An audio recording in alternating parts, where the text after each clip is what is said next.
Yo, yo, yo, yo, yo. Hey up. Welcome Aye to up. the Guitar Hour. We're back again. Not for a proper show, I might add. It's not a seasoned show. It's off the books. Although you're going to hear some seasoned players. But yeah, it's not an official Guitar Hour show. But we're very lucky to be joined by a very special guest who I'll introduce in a second. Some of you guys probably know who he is. But sorry for our absence. As you can see, weird things have been happening. I've been injured. I've fractured my elbow. We've been to NAMM. Christmas happened. All sorts of stuff. So January was kind of a no-show completely for the Guitar Hour. So thank you for your patience, especially to all of our Patreon supporters. The new season will start very shortly. But as usual, I'm Tom Quayle. I'm joined by David Beebe. Hello guys, good to be back. And this is the esteemed Neil Jones.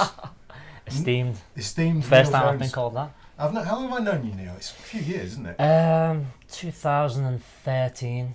And remind me how we met. Cause We first met, you were doing a clinic with someone I've known a very long time, John Wheatcroft. Yeah. That's where we And first met. that was in Leeds. That was in at Leeds. John Vipon's place. Yes, that's right. And then we were at NAMM together, the next NAMM. Yep. And we shared the hotel room with Jack. Yep. Lucky us. Lucky us. So Neil's going to do. Neil's got quite an interesting career. Neil is a full-time musician. He'll tell you all about himself shortly, but he's a full-time musician and has a very cool gigging kind of schedule that you'll hear about shortly. A very cool gig. Neil's based in Shanghai at the moment and has done cruise ships, has travelled around the world for quite a long time actually. Yeah, I did 3 years on cruise ships. And he's a multi-instrumentalist of some renown. So he's going to go all kind of shy and tell you he's not, but he Super is. talented. Thank you very much, guys. Thanks for the get well messages. Let us know, obviously, what the sound's like. We think we've nailed it. We think. You should be able to hear the guitars and the vocals pretty well. So, a few updates. I'll tell you what I've been doing, and then BB can tell you what he's been doing, and then Neil can tell you all about himself from scratch. Should we do the beers? Yeah, we'll do the beers. So, BB and I are on the same beer, which is Beardo, which is made by, who's it made by? Robinsons, is that right? Robinsons. Frederick Robinson Limited, no idea, but this was new. We went to the shop where we buy the beer, and this was new. We'd never seen it before. It's 6% IPA. It's really nice actually, although this pales into insignificance compared to the beers we were drinking in LA and New York as well. Ooh, yeah. We'll tell you about those in a minute. They're insane. And then Neil, what have you got? You know more about this than I do, Tom. Neil's got a Brewdog Brewdog Dead Pony. Pony. That's because Yeah. Neil's driving back to Liverpool tonight. Yeah. And he's on 3.8% session IPA. That's enough for me. Totally. You best get the couch ready just in case. It's like a 2-hour drive or something. They're and a about half. a bit sooner and no traffic. Yeah, It'll should be fine. fine. Well. Yeah. Okay, so what have we been up to? So obviously BB and I, Dave and Dan all went to NAMM recently in LA, and it was an amazing show, wasn't it? Just an incredible show. Well, it was my first NAMM. So I was at Pop My NAMM Cherry, and it was an amazing experience. Yeah, I really enjoyed myself. Yeah, you had a smile on your face the entire time. Yeah, I mean, it really is an assault of the senses. It's like you got like slap bass in one ear and sweep picking in the other ear. 4 days solid, pretty much. Multiply that by about 5,000 players all doing it at the same time. Oh yeah, so 5,000 people slap bassing in one ear. And that's 5,000 before the drum section. But it was really, really cool. I mean, I got. I mean, one of the absolute highlights was getting to meet the Fibonari guys. As you can see, this is it's the Guitar Hour debut of this bad boy. Neil has one of also these as this, well. yeah. Well, that's the Guitar Hour debut. That's my new erotic as well, but Neil also plays I do. an erotic. I do. Yeah, Fibonari family. Fibonari family. So yeah, getting to meet those guys and drink copious amounts of their palinka. Jamming, meeting lots of people that I've met online, in the last little while in person, seeing everyone jam. And BB interviewed Alan Hines for you as well. Yes. Which you'll hear at some point. And There's a Gilad Hexelman interview in the can as well. which is done, and that's for you'll see at some point. season 4. Yeah. So there's lots of things lined up actually. I've been sort of like stockpiling things for this season 4. And yeah, it was awesome. So I think what any other NAMM highlights before we get to the obvious? Well, for me it was a great NAMM, but it was a pretty stock NAMM. I didn't do anything well apart from this, which I'll explain in a minute because it looks like some of you guys don't know about this, so I will explain it. Let me just check something. I just want to check that the chat's scrolling because at the moment, excuse me while I get my arse in the camera there. Is it scrolling? What's it doing? No, it's not. That's frustrating. Oh my word, Richard Taylor is watching from Liverpool. There we go, that's better. Now we should be able to Fellow see Scouser. There we go. Yep. Hi guys, everyone who's tuning in. Ninja Badger's watching. Hi guys, watching Hey, on Ninja. Twitch. Yeah, so it was a pretty stock NAMM until the Sunday, the last day of the show, when I ended up walking out. The only bad thing about NAMM this year was it was monsoon rain in LA for the full 4 days, and I walked out on the last day. These guys were all with me, so it was me, BB, Dan, and Bronzy, and walked past the Hilton Hotel and just literally slipped over, lost both feet at the same time, went down on my arse, and then somehow I fractured my elbow. So I'm not going to be playing for another 8 weeks, guys, and it's already been 2.5 weeks. I had it fully diagnosed and x-rayed again yesterday, and they've diagnosed 8 weeks. My problem is, for anybody who's into biology, obviously you've got 2 bones in your forearm, and when you rotate your wrist, I can actually move my hand up and down like this, my arm up and down. What I can't do very easily is twist my arm round like this, which obviously you need to do when you play. And those 2 bones, they twist around one another when you actually twist your arm and your wrist around. And I've fractured the bone that moves around the other one at the head of the bone. So it's not come off, but it's got a big crack down the middle of it. So I have to be really careful, so I can't play guitar at all, unfortunately, which is not good. But I'm still producing content. I've just produced a load of stuff for Lick Library. There's a guy called Nick Jennison, who's a seriously amazing player. And another guy called Stuart Shields, who's also a really, really amazing player, who you guys might have seen on Lick Library doing live streams. I've just produced a load of content with those guys, some really good courses that are coming out. But yeah, obviously there's a load of stuff you just watch my archive stuff and watch guitar. And that's the reason I'm not playing today, so I apologise, guys. Unfortunately, I can't play guitar for another 8 weeks, but we'll still do the next season of the Guitar Hour. You just won't be able to hear me play. I'll just open my big gob and shout at you. Yeah. Alright, so sorry about that, guys. It could have been. Oh my god. Nice. So yeah, just gotta wait for it to heal. Just one of those things. So that's what I've been up to. Although we did afterwards, I was supposed to be doing a clinic at Rudy's in New York. Yeah.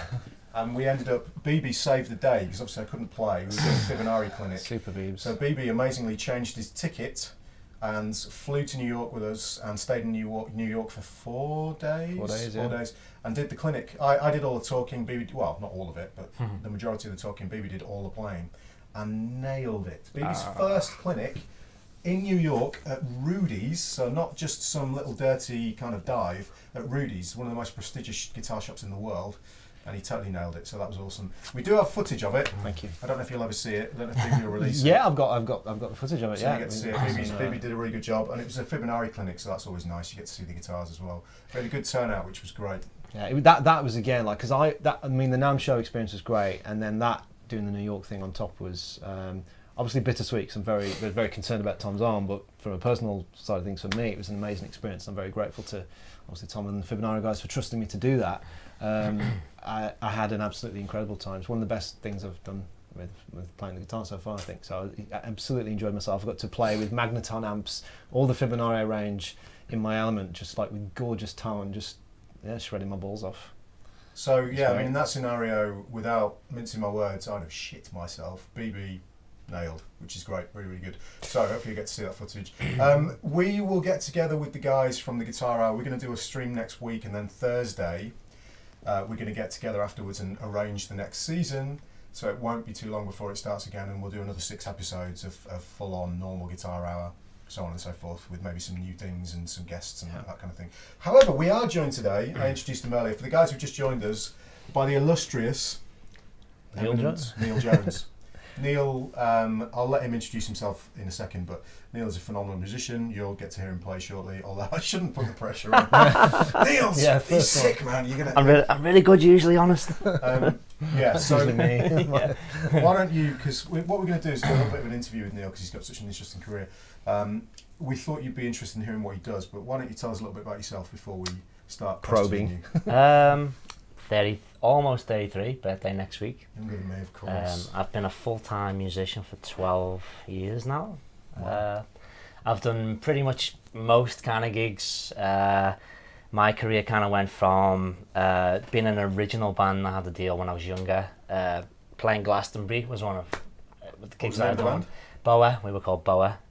We had a nice little time, but then all that fell to bits, and it kind of killed a lot of the energy I had for original music, as that kind of experience does. A lot of setbacks and, you know, not really any money coming in, no financial reward. What kind of stuff was it? At the time, it was very much what was out at that time, sort of Coldplay, Stroke Killers, Right. synthy pop, you know. And I actually played bass in the band at the time, and then switched to being the drummer, which is how I started playing drums, which is another story.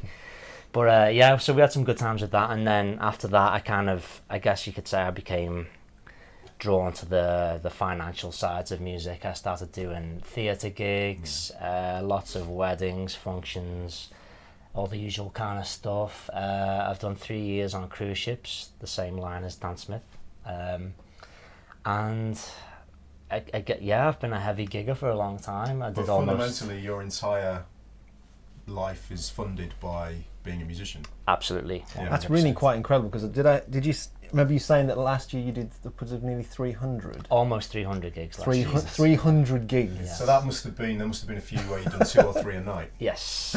Yes. So you will do what, like 7, 8 p.m. start and then like a 3, 4 a.m. finish some nights? Yeah, usually, Friday or Saturday, 3 a.m. finish.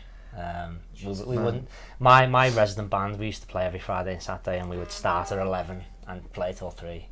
But that could be my second or third gig of the night. Yeah. So Jack's the same, isn't he? Jack's the same. Jack's a good friend of mine. I've known Jack a lot. Me and Jack grew up on the same street, just 10 years apart. Someone's saying, where is Neil from? Nice accent. I'm from Liverpool. Could you not tell? Scouts in the house. Yeah, if you're from the UK, that's a very recognisable accent. It is. Tom's Mega Wank Workout. What, you want me to film that, do you? I'll release that by all means. So, tell us what you're doing at the moment then, because this is really unusual and interesting. If you tell us what you're doing and how it came about, because that's quite unusual as well. So, at the moment, as of this month, the beginning of January, I actually moved out to Shanghai, China. Very much out of the blue. Somebody I was friends with and worked with in the past sent me a message. It had been almost, we always laugh about this now, but it had been just over 3 years to the day since we'd last had any communication, so it was very much out of the blue. And she said to me she was working in a band out in Shanghai, and a job opportunity had become available, and she thought I'd be really good for the job. It was for a guitar player stroke singer. And this was like, there wasn't a lot of time involved between making the decision and... There wasn't, no. Well, the story kind of goes like this, is she said there was a job and would I be interested in it. At first I was like, I'm really busy over at home, I don't want to leave. I've got my flat, my car and relationships and everything else, and family and all that kind of stuff that you stay home for. And after doing a gig one night, I came in and it was like 2, 3 in the morning. I was thinking about this and I was like, maybe this could be interesting. So I sent her a message and I was like, I've been thinking about this and maybe it could be something I'd like to do. And she was like, well, that's great. Would you be interested in coming out to audition? I was like, sure. And she said, well, can we put you on a flight tomorrow? And I was like, whoa, I hate stuff like that. Yeah, I was like... Whenever you make a decision, I always my instant reaction is, okay, can I make a decision in about 3 weeks? Basically, and then when you get forced into making, like the panic, like the butterflies start. And absolutely. Well, that's when it all of a sudden felt very real. Yeah, it was like, okay, this is quite serious.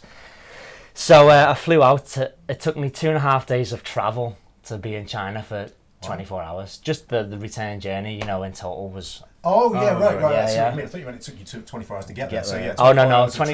Yeah, 2.5 days of travel in total. 2.5, sorry, yeah. Just to be there for 24 hours. So I went out, I did the audition, and they offered me the gig there and then, which was very flattering and nice. Can we ask what the audition was?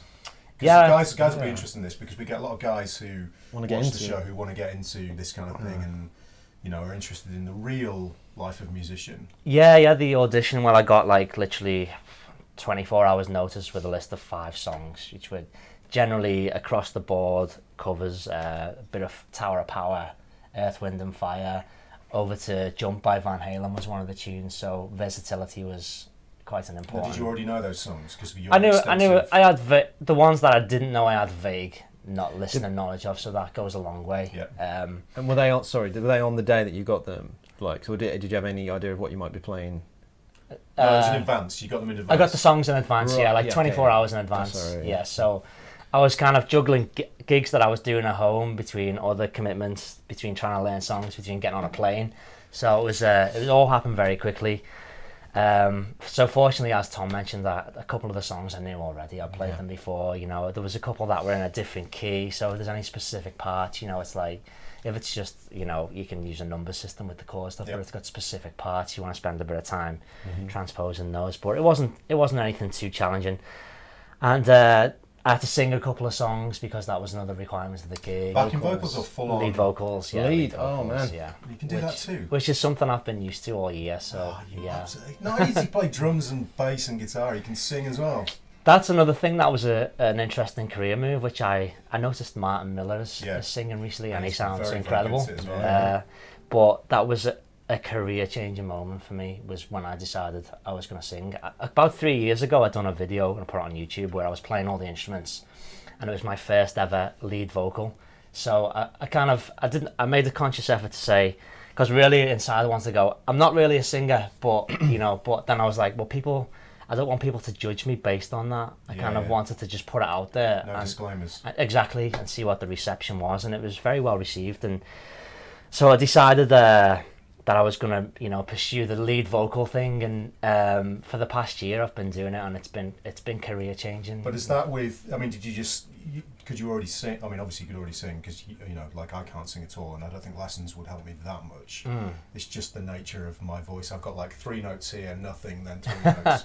There's no range. But did you take any lessons, or did you just find that with a little bit of work you could just sing great anyway?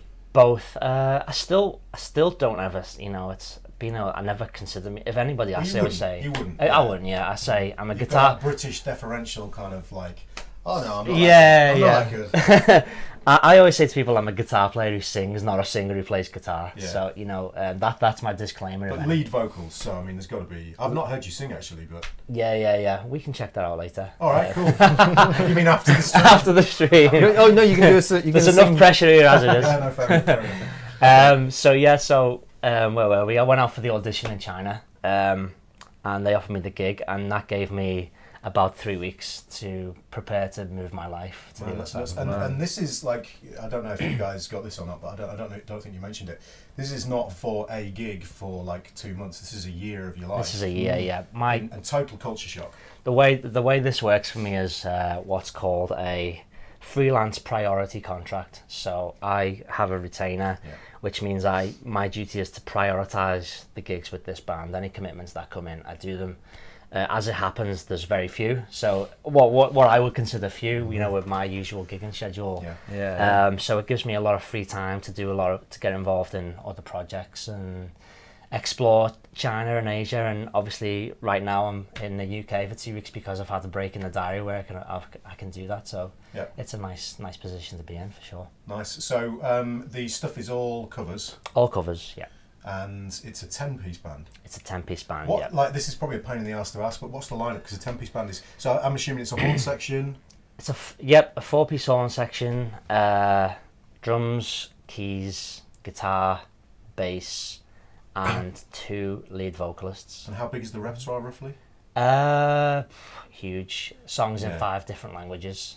Are you doing backing vocals as well? I know you said BVs then. Yeah, BVs. It's going to sound like a complete dick. I think there's. Do you do BVs as well? I think there's 5 different nationalities in the band. Seriously? Yeah. So there's the repertoire is across 5 languages, maybe up to like 300 tunes. Obviously, there's only a certain amount of those that are in rotation at any given time. But you're not. Is it a pad or are you going? Is everything internalised? It's all internalised for that kind of gig. I take an iPad on stage because obviously, you know, learning sets in short spaces of time, it's nice to have some reminders, but you need to put the time in at some point, you know, because a lot of songs have got integral parts. So, you know, I guess it's the equivalent of going from the real book and saying you play jazz. You can play the chord changes, but you need to know the song, you know. So it's a bit of both, really. Okay, so the other question is, and the gear geek guys like me will be really into this. That is a hugely versatile requirement in terms of gear, but you're in Shanghai, so it's not like you can lug every amp you own. That's true. So are you using rented amps? Fortunately, the band I'm in provide all that kind of stuff. So I've travelled with my pedal board and guitar. That's it. And what do they give you amp-wise to use? It's ranged from Fender Twins to Vox AC 15s. So the venue can vary, can it? Or yes. Yeah. Oh right, Yeah, so it's yeah. not a residency. So for that few gigs, they are based in different places around. Because you were in New Zealand or Australia or something. I was in Australia recently. Yeah, I played at the Australian Open tennis. And that was event. that band. That was that band. Yeah. Right. Okay. So you're based in Shanghai, but you're travelling around as well. Yeah, yeah. Because that's not an insignificant journey to. No, it was actually from Shanghai. I mean, I was looking at the map, and from Shanghai to Australia was like this. Yeah, yeah. And it was a 10-hour flight. And that makes no sense. You know, yeah. I've got a friend in Australia who's a great guitar player named Dan Ma. But I was saying to him, "Oh, I'm going to be based in Shanghai. You should pop over." You know, Yeah, like it was over. and he's like, "It's a 10-hour flight." I was like, "Whoa, you know, maybe not." We Then. should pop over to see you. Yeah. Yeah, it's just nuts. So, and guitar-wise, you've got the Erotic out there, I have. and is that it?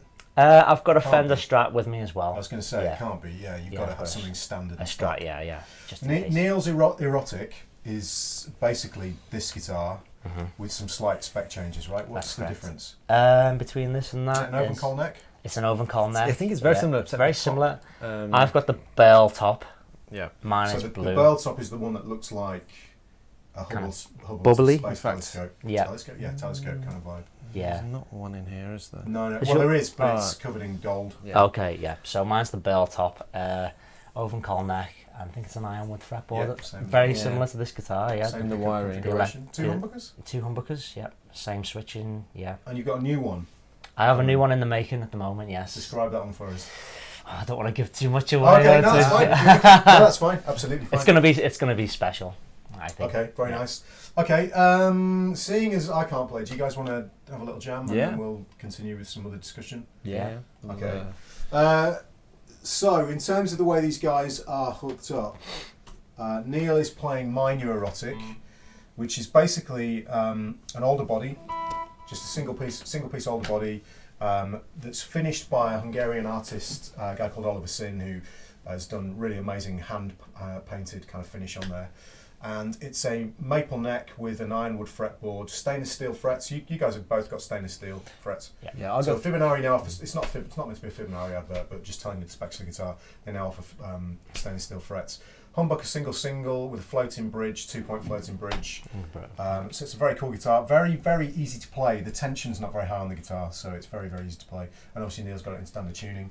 And Neil's running into the Fractal Audio X8. What are you using, the Friedman? It looks like, yeah. Friedman BE. Yep. BB has just literally 5 minutes before the show constructed this pedal board down here. He's got a Wampler Ego, a Wampler Dual Fusion, and a Boss DD500, and that's going into the Active X2, which is running just a brown face, standard Fender, clean, no effects. All the effects coming from the board. Okay, we're on Quist Jam as usual. So we'll do the A minor. No, we'll do the D minor funk one. Should we just check the chat and the streams? Ah, there we go. Yeah. Sorry, I just thought it was someone said it might have frozen, but yeah. The action is not high. Yes, that's what I mean. It's low. We should still be streaming. Although I'm not seeing any chat from YouTube. So Yeah, let I me was just. wondering. Actually, I'll do it on here. Give me a second, guys. Yeah, feel free to just mingle.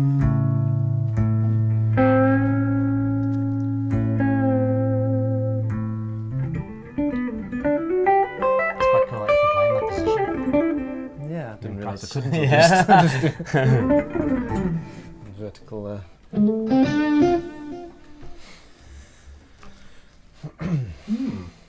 we?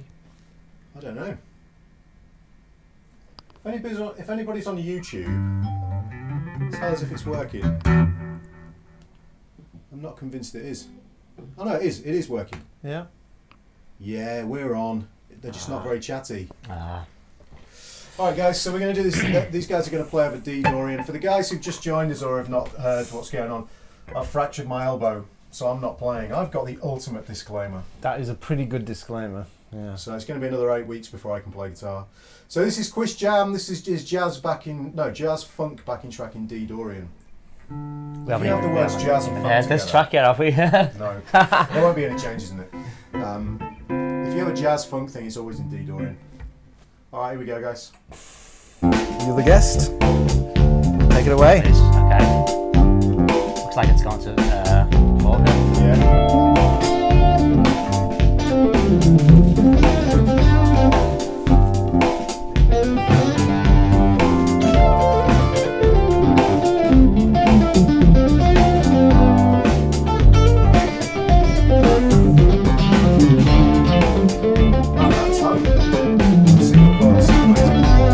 Yeah.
Baby's vibing him out.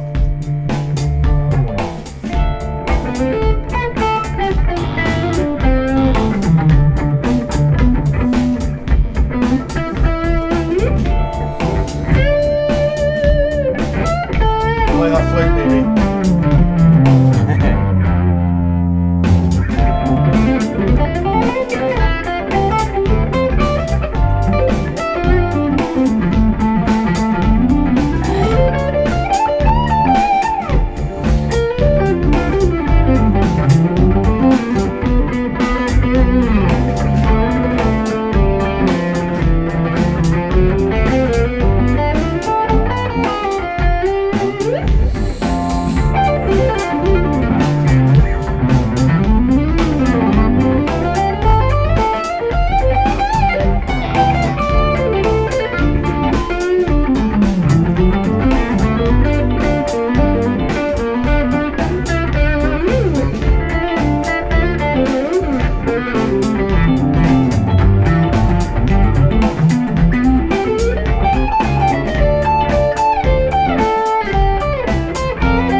tribute. Lovely.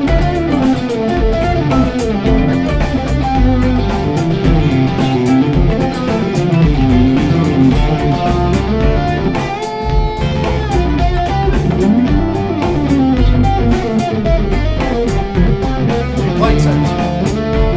10s, 9.5s.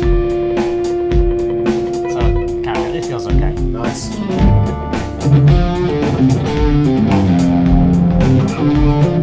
About 3 minutes, 2 minutes. I'm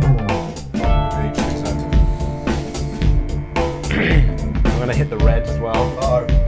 I'm going to hit the red On the dual fusion. and the compressor. Watch the noise level go through the roof. Come on, what's the track? 3, Yeah. 4.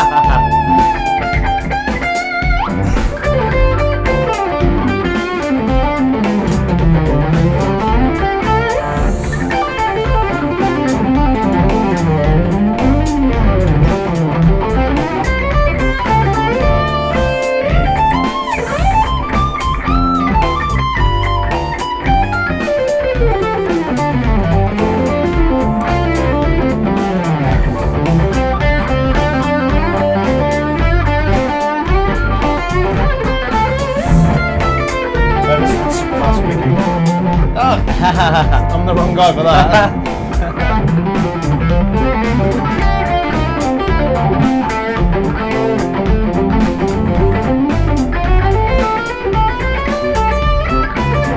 Can you pick?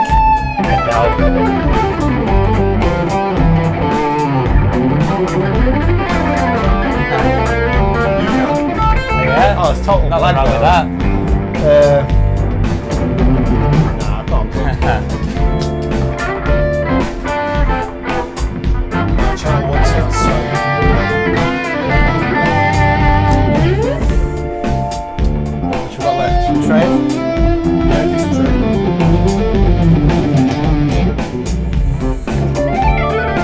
You're about 20 seconds of that.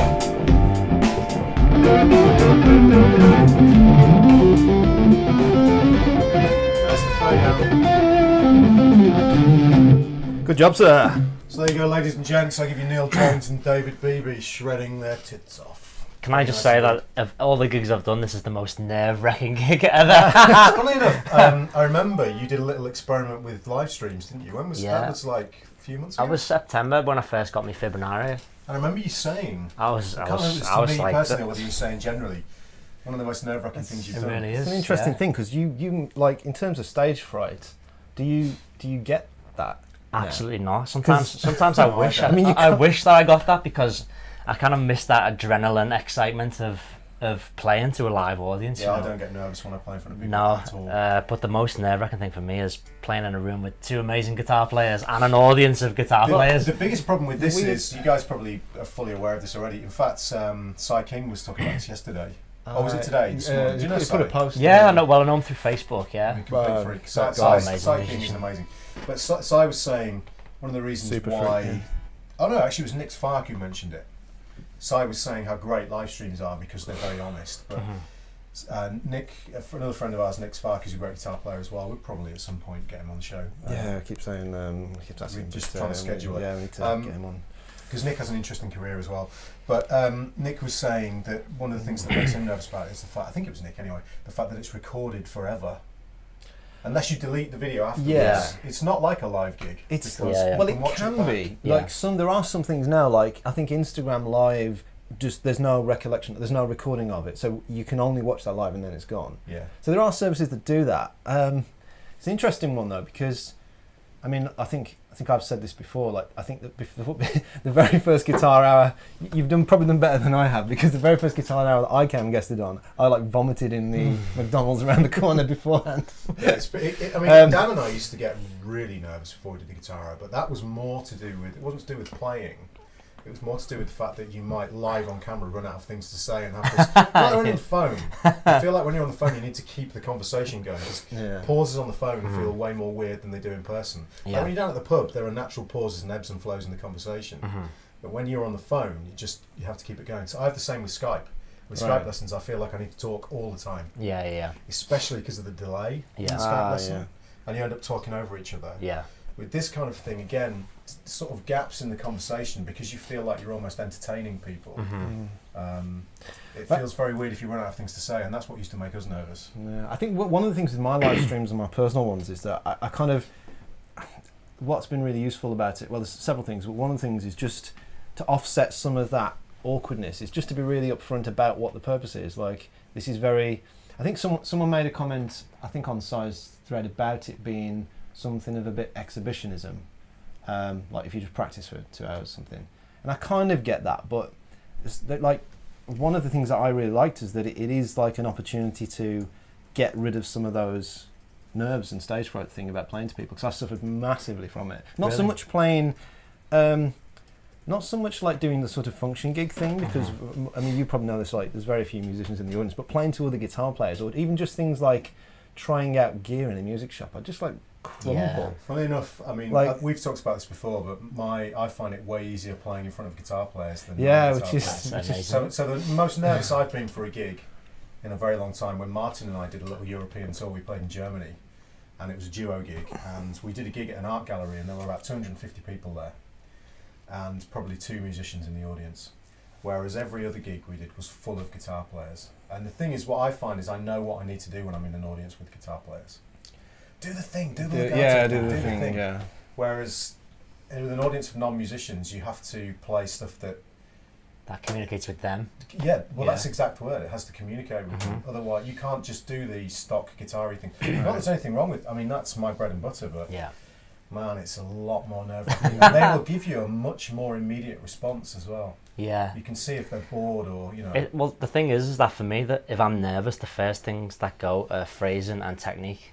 So if I was in your position where it was like, do the thing, I couldn't do that to guitar players, you know. I'm trying to be very reserved with what I play in this situation, because anything that's too technically challenging will go to shit in this scenario. So you have to pace yourself, don't you? Yeah, but if I've got an audience of Joe Bloggs, if you like, and a guitar and a microphone, I'm good to go. You know, I know I can communicate with that kind of audience. I think there's also a thing where if you, let's say for instance, and I hope this doesn't come off the way it sounds, but if you're an unknown quantity to people, that's possibly where you feel you need to prove yourself in a way. Yeah, it's that kind of. People know what they're going to get. You've just got to deliver what they're expecting. I used to joke with friends of mine about you know, like, because I don't tend to put a lot of videos of playing up, and it's something I've tried to get into more recently. But I used to say to people, I kind of like the illusion of people thinking I'm better than I am. Because they haven't seen anything, you know what I mean? Hence the fact that live streaming is so... Well, that's... man, it's a weird one. I feel like I've been able to use that for my own sort of improvement to my advantage in a way. Like, I've almost... I don't know, I feel like by doing more of it, I've got better and the nerves have started to dissipate. And like that level of... Like with doing the Rudy's thing, like... feeling like I'm a little bit closer to where I... You know, when you shut the... When there's no cameras on, you're on your own in your bedroom or whatever, and you're practicing and you're playing like really, really well. Yeah. That level is like the dream of attaining that in front of people for me. And I think that by doing the live stream thing, hey, it's Sprout. By doing the live streaming, getting used to just playing in front of people, the guitar players, the musicians more, it's helping me creep up towards that, what I know I'm capable of. On my own.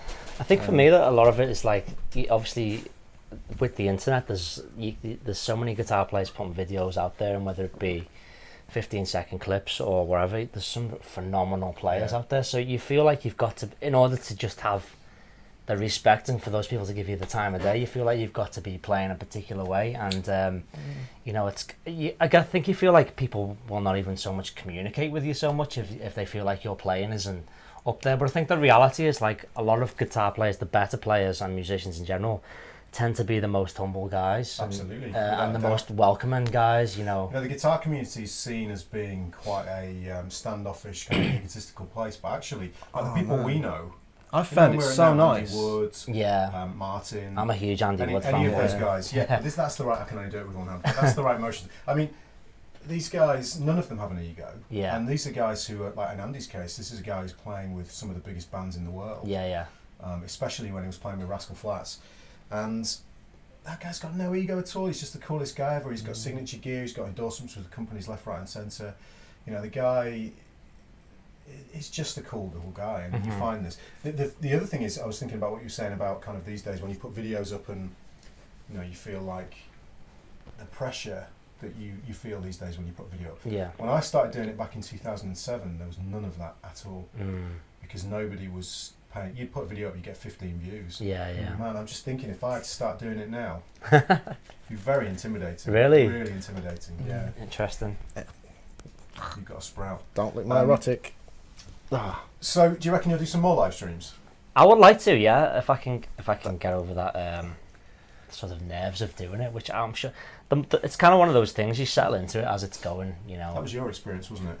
Oh, now it's just second nature. I love doing it now. I mean, I really get a buzz. It's almost like a gig in a way, kind of like the excitement of doing like a gig. And it's been super good. In fact, I prefer doing this kind of thing than I do like pre-recording and like, you know, doing a load of takes and trying to get something in. I much prefer just turning the camera on and just saying, here's an honest snapshot of where I am right now. Yeah, yeah. And I found like the guitar community has been incredibly sort of generous with, you know, constructively, you know, criticising and then, you know, and sorry, kiss me. sprout. Oh, careful.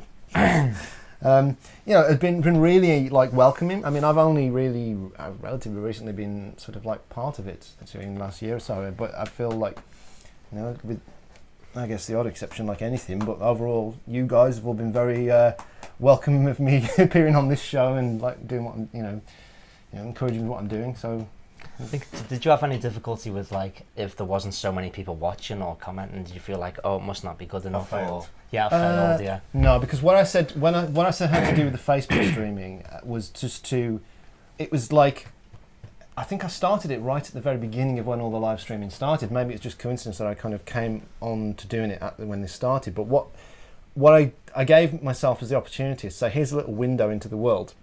To watch what I'm doing and to use it as that accountability for my practice. Yeah. So it was literally like, okay, I'm going to turn on and practice and try to, and not just practice the guitar, but practice being in control of my nerves, practice being in control of looking at the camera, addressing it, speaking to people and not like climbing up and things, you know. So all of those things have been like really, so even if like 2 people were watching, doesn't matter. It's just the point that there's somebody could be watching and that helps me start to get over this. Really, you know what you're saying about that crippling sort of like your technique goes and your phrasing goes and all that. So. I think always for me as well, I've always been a bit of a somewhat of a people pleaser. I like to be liked. So if there's an audience of 10 people that really 9 of them think you're amazing and 1 of them thinks you're shit, it's that one person that bothers me. It's like what did I do wrong, you know? So it's a constant battle with yourself, I guess, you know. It really is. Let's check out some chat, because we've got loads of people commenting. Is it not working on you? Is the YouTube chat not coming on? YouTube's not coming through. I've got it on here though. Apologies, guys, if we haven't been answering the questions. We haven't actually been seeing them by the look of it. The chat doesn't seem to be working. Yeah, half the chat's not here. So I do remember somebody asked Neil, have you got any tips for learning that number of songs? Learning like you've got to play 300 songs, you've got to know them. I mean, catalogue them. If you can read music, that's a skill I would advise any musician to practice. Is reading music and writing charts. Levi Clay does a lot of his transcription work online recently, and he's phenomenal at how efficient that guy is at transcribing is unbelievable. People, including myself, about Levi's his ability to transcribe rhythms so quickly. I mean, I spent 10 years as a drummer. I had a strange phase in my life where I was like, I'm giving up guitar, I've had enough, you know, and I decided I wanted to be a drummer. So with trumpet for about 3 weeks. Yeah, so I did 10 years of drumming, and it was actually, though, I don't know if I've ever told you this before, Tom, but discovering your stuff that got me playing guitar. Oh, I thought you were going to say that made you give up. No. No, it was when I discovered your stuff, it was like, because I'd lost the inspiration with guitar. I was like, you know, I was finding there was a lot of things that I was thought, well, wow, but I didn't have the desire to want to do it. That was like great now for me. Yeah, and then when I saw your playing, I was like, wow, this is new, and I'd like to be able to do that. So I picked up a guitar again, and I was hooked. Yeah, and drumming became like a backseat. But I learned to read rhythms when I was playing drums, and that helped a lot with guitar. But as for learning songs, listening, the best thing to do is listen and Like if we try and learn songs with a guitar in our hands, that instantly start noodling. It's like, oh, I know these changes, let's just noodle, and then you forget the point of learning the song. But the best thing to do is listen and have as much of it up here as you can. At least know a structure. You have to do the same thing, don't you? Oh, yeah. I've got. In fact, tomorrow I'll be learning set lists for Saturday night. So yeah. So. You guys want to know what the band in Shanghai is called? Studio 188. Okay. Thoughts on Kiesel guitars? You guys know them? I've never played them. I think they do seem to be the new hotness. Everyone. New hotness. What was that? You know my language Kiesel. is. My Kiesel. I've never played them. I've not played them either, but I know loads of people who really yeah, like they're highly rated, and they do have some very cool looking stuff. But I've never actually played one yet. I probably should have done really at the at NAMM, but there was just so many things to do there that I didn't get around to those. Okay, Ryan Davey was asking, I'll get to the Twitch chat in a second, guys. I'm just doing the YouTube questions first. What amps and rigs are you running through? I'll go through it really quickly again, Ryan. So Neil was playing My Erotic, which is an older body guitar with a maple neck and an ironwood fretboard and stainless steel frets. Into the AX8, the Fractal Audio AX8, running the Friedman BE amp, and you had the drive pedal on for that as well. So I did, yeah. There's a TS8 inadvertently, but yes. Oh, okay. And all the effects are coming off the AX8. You're hearing the guitars direct with a little bit of lapel mic as well. BB's playing his Fibonacci Erotic. This is my debut. Can you just really quickly run through the woods? Yeah, so this is look at this back, one piece ash back. Look at the pattern on that. Yeah, that is utter. That's Hungarian ash. Filth. And then I've got a Van Col oiled neck. I have ironwood Paduk fingerboard. Then this ridiculous quilted maple top with trans black. Ironwood Paduk sounds like a Jedi. I was thinking that too. Maple pickup mounts. I can't remember what wood the toppers are. Rosewood. Is it rosewood? Yeah. Thanks, Neil. And then the wraparound Fibonacci bridge. I've got humbucker, and then coil tap and parallel switch there. A flip-flop between this being the coolest thing in the world and the cheesiest thing in the world. Two little bees, little insect bees at the 12th fret for my dots. Love it today. And then, yeah, that's it. Brass nut. Anything else? Okay, no, that's cool. And then rig-wise, BB's running a Wampler Ego, Wampler Dual Fusion, a Boss DD500 delay, which we really like. Someone asked whether we like it. It's a great pedal. Yeah, awesome. Running into the Axe FX2, running a brown face amp. Okay, let's keep going. Okay, so Aniket, and I promise I will get to the Twitch chat soon. Aniket wants to know what were you guys thinking over that jam? Let's ask Neil, because we always talk about this. So, Neil, yeah, were you thinking anything? You look like your face is like... I was thinking, don't fuck up, don't. In fact, can I ask Neil the question? Oh yeah, go on. So can we not? So long as it doesn't turn into a half-an-hour debate. I promise. That's I promise. fine. Well, okay. I just have to ask everyone on the guitar, or everyone interviews. How do you visualize the fretboard? How do I visualize the fretboard? In like 3 sentences.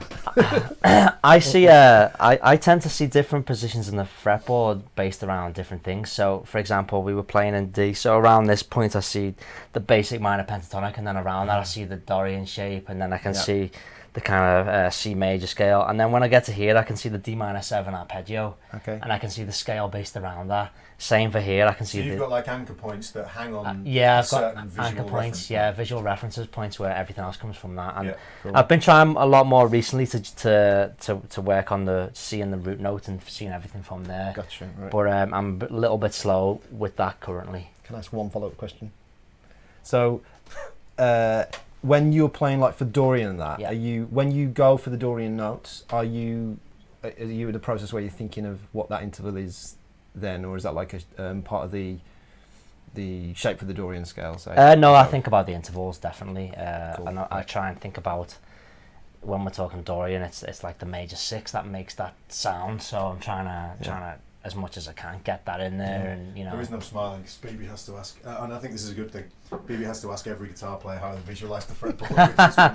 Okay, so such a pleasant BB, Matt Burtwhistle wants to know: do you find you play differently on the Fibonacci to the Sir? Oh yeah. The Sir is a great guitar. It's a brilliant professional guitar. Fibonacci is a whole other league. I mean, I was playing differently in what.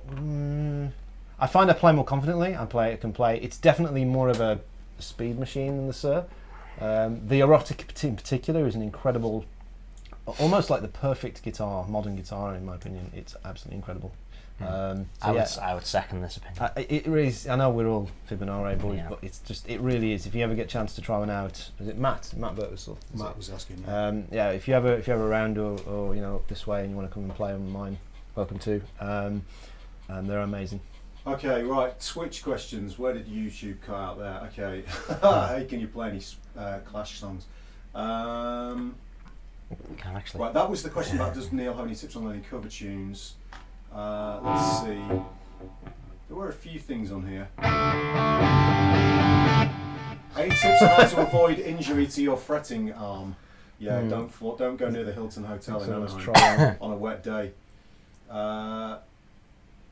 Is that bloke famous or what?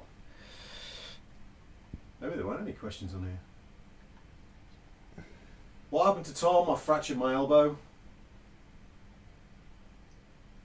Do you know any Clash or Sex Pistols? Yeah, both. That was it. What do you guys think of the Eric Johnson Signature Strat? I've played one. I think it's a great guitar.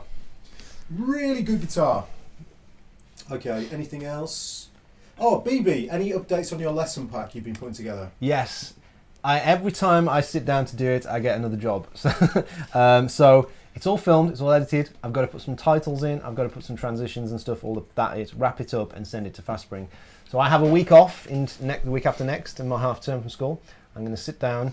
Bronze's DVD will be finished editing then. All my Guitar Hour edits will be finished edited by then. So I'm going to have that week and it will be out in the...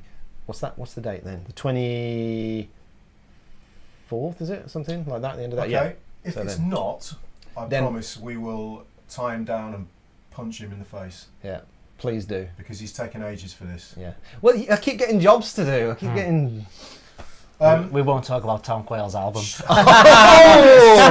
soon as I said it, Thanks, Neil. as soon as I said it, I Thanks, knew Neil. that one of you was going to say that. I was like, So how many shit, punches in the balls do you get? I've properly set them up. Sven, Maybe this will be my... Sven Olst on YouTube. I'm sorry if I'm murdering your last name. OLS Sven. You're asking. You asked the guys from Fibonacci at NAMM where you can find the guitars. Where are you in the States or are you in somewhere else? If you're in the States, you can get them at Distinctive Guitar. They're in Milwaukee, I think, or you can check the website at distinctiveguitar.com. Or you can get them from Rudy's Music in New York. There's a few other places as well. Destroy Old Guitars used to do them. I don't know whether they still do or not. But if you are struggling to find them, if you drop me an email at my email address, which is tomqguitar@gmail.com, I'll list the dealers for you and send you the websites. So Sven Olds, you're in Los Angeles, right, Sven? Yeah, if you're in the US, check out Distinctive Guitars. They've got loads of Fibonacci's, quite a lot, and they deal with some really, really nice guitars at the moment. They've got the majority of the NAMM guitars that were on the stand, plus a load of other guitars. So check out Distinctive Guitar. I'll just write it in the chat as well. So Distinctive Guitar. I can't type the website unfortunately, but check them out. They're also super nice guys, really, really nice. And obviously they'll ship to Los Angeles with no issues at all. So check out the website. They've got good, really good pictures of everything. So, do you guys want to do a bit more playing, and then we'll have a tiny chat at the end and call it a day? Yeah. Neil's worked hard enough. Yeah, man. I'm happy as Larry. Right, guys. So we've also got another quiz jam, which is like an A minor groove going to E7 altered. What would we do without quiz? This gives BB the perfect opportunity afterwards to ask Neil how he visualises an E7 altered chord and what he plays over it. So I'm setting him up here. Okay, here we go. Right, Beebs, you have to go first this time. Right. Yep.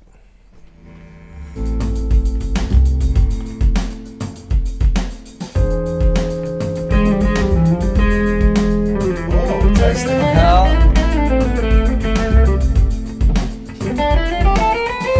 This is like torture, by the way, not being able to play. Yeah, I bet.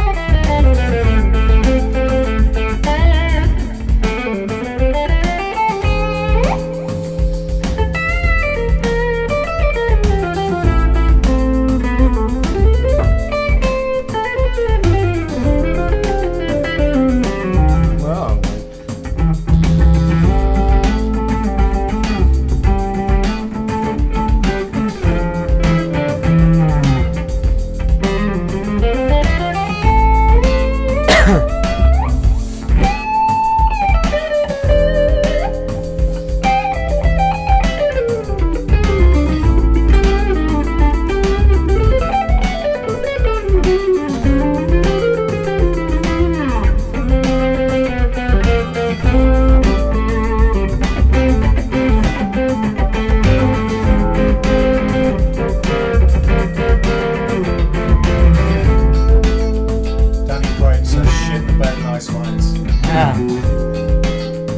Danny Craig.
Man, that was awesome, man. Man, you guys have got some serious compliments coming in. Nah. Yeah? Yeah, man. So, Mark McGuigan, this jam should come with nutritional information. It's that tasty. Where have you got that from? Thank you, Mark. Yeah, people loving it. By the way, thanks for introducing Neil Jones. Very nice and tasty licks. Very good. Thank you. Okay. All right, guys. So I think that's pretty much it. We've done it now. We don't need Neil too long. Yeah, he'll drive back. To be drunk. Sorry to the guys on Twitch. The chat has failed miserably. It's just stopped, so we can't see what you're writing. I can get the YouTube chat up, but the Twitch, which we have on a big screen over here, has just died completely. The last comment we had was about 20 minutes ago. Twitch hasn't twitched for a long time. It's not twitched, yeah. It's not twitching. So sorry about that. So hopefully you can still hear us and see us, but it's not working for some reason. So, Neil, Yes. when are you back in the UK? I'm It's gonna back. be months, isn't it? I'm back. I go back to China on February 21st, and then the nearest time I'll be back again will be July. So if people wanted to hear you play next year, who do you normally play with? I play with some great musicians in Liverpool. I have residencies at a couple of places there with 2 different bands. Bass player called Matt Devlin, a good friend of mine, very worth checking out. Drummer friend Ollie Graham I work with all the time, who plays with Jack Gardner a lot too. We all know Jack. They're good friends of mine, playing both of my bands that I have residencies with. So cool. I'm mainly with those guys, except when I'm doing various other stand-in stints or whatever with. And possibly on a live stream sometime, maybe not from Shanghai, but maybe if I can get past the Great Firewall of China. Yeah. Get some decent internet speed. Yeah. All right, so it's been really great to have you on the show. Feel free to get me on social media. If, Yeah, so obviously Neil Jones on Facebook. Is there anything course. else people can check? You've got a YouTube channel? I have direct people somewhere. to your I YouTube? haven't used it for a long time, but Right. yeah, it's there. Okay. You can find me NIZZA 594 Nizza 594. There's a lot of drum and stuff on there actually, because I was hammering YouTube when I was playing more drums. So Nice. Okay. Yeah. Well, it's been so great to have you on, man. It's nice been to a meet you pleasure. because we've Thanks. chatted for ages, haven't we? We And have. it's like it's nice Yeah. to finally. yeah, I've known Tom and Dan a long time. In the real and world. Well, it's nice to have someone on who has got a completely different career to the rest of us as well. Yeah. Yeah, it's been a pleasure to be here. Real honour. I'm a big fan of the Guitar Hour, so it's Cool. It's almost Fantastic. like when you first go to Granada Studios and you see Coronation Street. I'm like, I'm on the set of the Guitar Hour. This is where Dan Smith sits. Just don't tell them how small it is. Just don't tell them how hot it is in here. All right, guys, so we're going to shut off because we need some air because it's ridiculously warm in here. And obviously Neil's got a journey back to Liverpool as well. But thank you so much for joining us. As we mentioned, I'll just say a couple of things. 3. We'll be back next Thursday for a stream with the guys. I believe they're all going to be here. Yes. Yeah. Next Thursday we're going to have a. It's still not a season show, but it will be all 4 of All us 4 of back. us. And then we're going to be. I think that evening perhaps will be Yeah, planning. we're going to be planning out the next planning out season. season 4. So that should start in a few weeks. As usual, if you want to support us on the show, check out patreon.com or www, no one says that anymore, patreon.com/The Guitar Hour. If you check out theguitarhour.com as well, you can buy t-shirts on there as well, so any support you want to give us would be great. We promise we will start. We've got actually a load of content that's produced for you. We've not been sat on our laurels doing nothing. So we've got quite a lot of content. We've got some more Laney content. We've got the Gilad Hexelman stuff. We've got an Alan Hines interview that BB's very kindly put together, which is audio only just due to the conditions at NAMM, but still very interesting. So you'll get all that content fairly soon. And thanks for joining us, guys. Again, we really appreciate when you guys watch and ask questions and stuff. I apologise again to the Twitch guys. No idea what's happened there. If you're watching on Twitch, we've not really seen much of your chat, I'm afraid. So apologies for that. But thanks again to Neil, and we will see you guys very soon for another show. We'll see you next Thursday. Thanks, guys. Bye-bye. See you next week. Bye bye.